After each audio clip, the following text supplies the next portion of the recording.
Good morning, good morning, good morning, good morning, good morning, good morning mga ka-PJ, no? Ngayong araw ay Sunday, February 1 na, no? 2026. Earnings natin sa mga oras na ito ay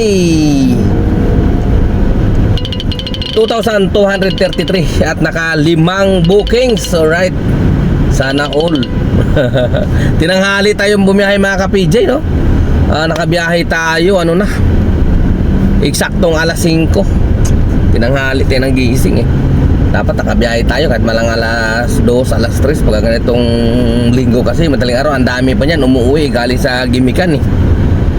Ay, sayang. Pero siyempre hinihiling na ng katawan nyo na kailangan bumawi ng sarap ng tulog ko. Pero di bale, okay lang yan. At least nakabawi naman tayo ngayon. Beroin mo, alas 5 na tayo nakalabas. Pero oras pa lang natin 8:51, no? Alas 8:51 pa lang. Pero nakatuto na tayo. 5 bookings. Medyo maganda-ganda yung mga bookingan natin. 500, tapos may 200 ganyan. Okay. So, yun lang. At wala pa tayong almusal. Maya-maya update ko kayo. Nandito pa ako ngayon sa airport, no? Terminal 3. Nakapaghatid tayo galing ng Bikutan. Okay. So, ingat mga ka-PJ. Let's go.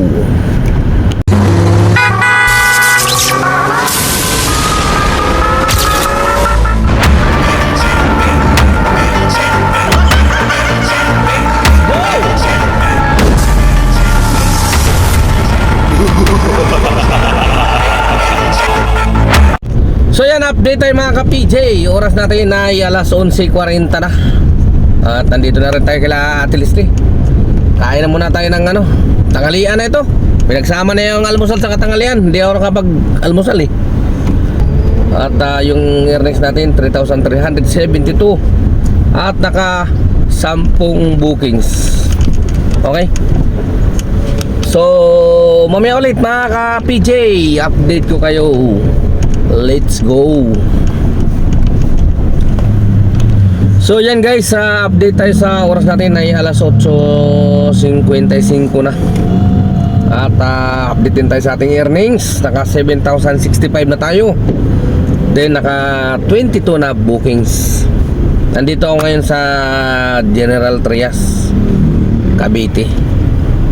At dito kakababa lang ng pasahero, no? Na ito, rolling tayo ng pa Maynila. Baka sakaling makachamba tayo. So mamaya-maya lang update ko kayo mga ka-PJ, no? 50-50 to kung papasokan dahil gabi na. Kung umaga pa siguro to, maaga pa, malamang mapuputukan tayo. Pero ganito parang medyo 50-50 nga. At sana nga lang maputukan talaga. Okay. So mamaya lang mga ka-PJ, no? Update ko kayo. Let's go. So yan guys, no, may nakuha tayo dito sa may Kawit na papunta ng Makati. Sana hindi to mag-cancel. Pero kay kay Lala Ride sa halagang 900 yata yun. Kalimutan mo. Mamaya i-screenshot ko na lang sa inyo. Sana hindi to fake booking. Okay. So mamaya lang update ko kayo pag nakuha talaga natin to. Let's go. And guys, no, na touchdown na tayo dito sa may Makati, Mapua, no. Galing ng Kawit, Cavite. Di ba nakahatid tayo doon sa may Lancaster. Tapos nag-rolling tayo. Walang pumasok sa Grab habang naka-seat di ako.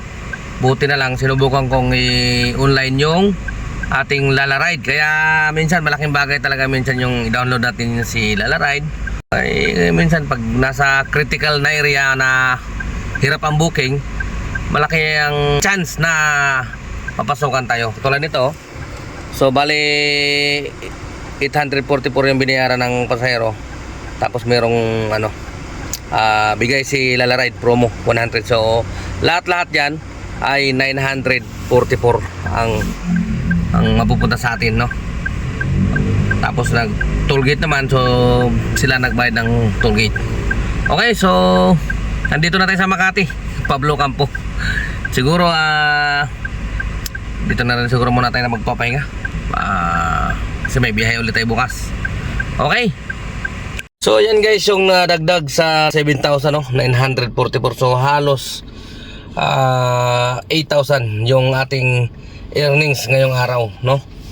So ibawas natin dyan yung gasolina at yung boundary, no. Pwede na rin yan, isang booking lang yan, no.